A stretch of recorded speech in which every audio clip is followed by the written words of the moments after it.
Anybody a hater for Coach when you're getting in the ring? Anyone not want you to do it? Steven Regal was a guy that I didn't have a lot of haters because also part of my other roles on the road helped guys.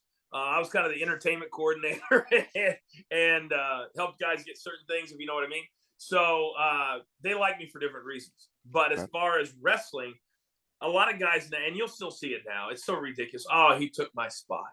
He took my TV time. Well, if you were so good, you shouldn't have let anybody take your TV time. And so I remember Regal. It wasn't a week off, but we had certain days, and then you do that week after Christmas, like they're doing right now in the house shows, and so I grew a goatee because my hair. I wanted to shave it. It had stopped kind of growing the way I wanted it to grow. I didn't have time to go to the barber once a week or twice a week to have the fade. When you're on TV, you cannot afford to have your hair looking all crazy. So to be bald, I didn't want everything. So I grew a goatee. I showed up, and he went nuts. Only heels can wear facial hair or goatee. Go back in the history books. I want that shaved by next week. Well, the one thing I knew about guys like him is that he'll have forgotten about it in a week because he's on to something else, and his mind was all crazy at the time too. And so I said, if I just stick it out, he's not going to whip my ass.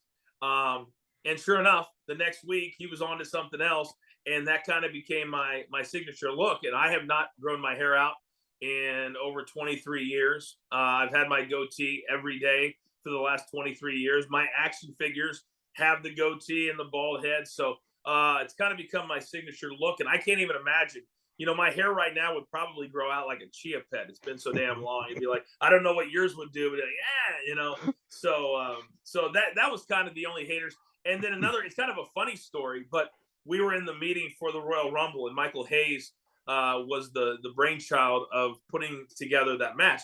And it's probably the hardest match of any to put together. Sure. You're talking about 60 minutes. You got to have spots. Sometimes there's 15 guys in the ring or more. So what you do is you meet in the afternoon. And for whatever reason, I became friendly with Hardcore Holly.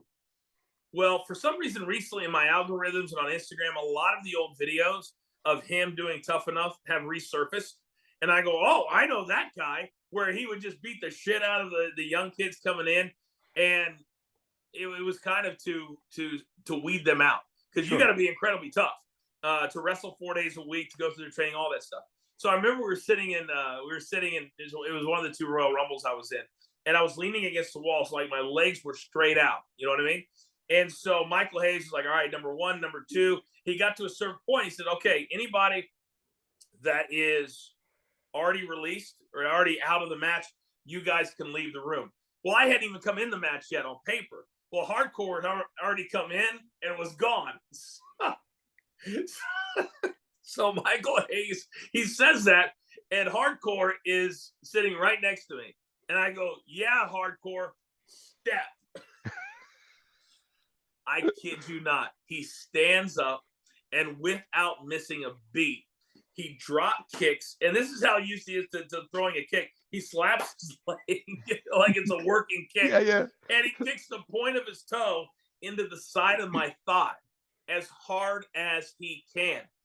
It was so painful that at the rest of the afternoon, I was not sure if I would be able to participate that night, because I could barely walk on my left leg. And he didn't play. And fast forward to him doing Tough Enough. He wasn't on the road because he was busy doing that. He was so regimented in his life that he would get up every 2 hours to eat, take supplements, things of that throughout the night. Right. So John Gaburick, or Big as people used to call him, he ran all of that stuff. So we were out at a bar in Stanford, per the usual, and it was like say it was like 1:18. It was not on the hour, okay? And he just picks up his phone, and he does this, and he goes, hey, somebody's on the phone for you. So I put it up and go, hey. He goes, who is this, mother? And I don't even know who it is. Who's this, mother? He goes, it's Bob Hawley. Why are you calling me at 1:08 or whatever the time was? And I was like, oh no. And I look over at Big, and he's like, ah! And he goes, I am going to kill you. The next time I see you, I will kill you, because I had thrown off his entire night. So fast forward, I don't know, 2 or 3 months. And at that time, I was announcing on a show. It was a pay-per-view. So I always used to go up into the crowd to get away from everybody and work on my show notes. So I'm like sitting halfway up the lower bowl of the arena, and all of a sudden, my lights just go out. There is a forearm over my eyes. There's and I can't breathe. And I get yanked out of my chair and raked over to the aisle. And I'm like, and then I feel his breath in my ear. I told you that the next time I saw you, I was going to kill you. And this is your moment. This is your time. And I'm like, I couldn't breathe. And I was like, is he ever going to let me go? It was probably the only time in my life that I really thought I might die. And then he gets done, and he was not playing. There was no laughing. It was just like, don't do that. And it had been 3 months. Right. It had been like, but that's how intense Bob Hawley was. And in a certain way, I'm kind of that way when it comes to work sometimes. But man, you did not want to get on the wrong side of Bob. And he liked me. Right. Imagine if he didn't like me.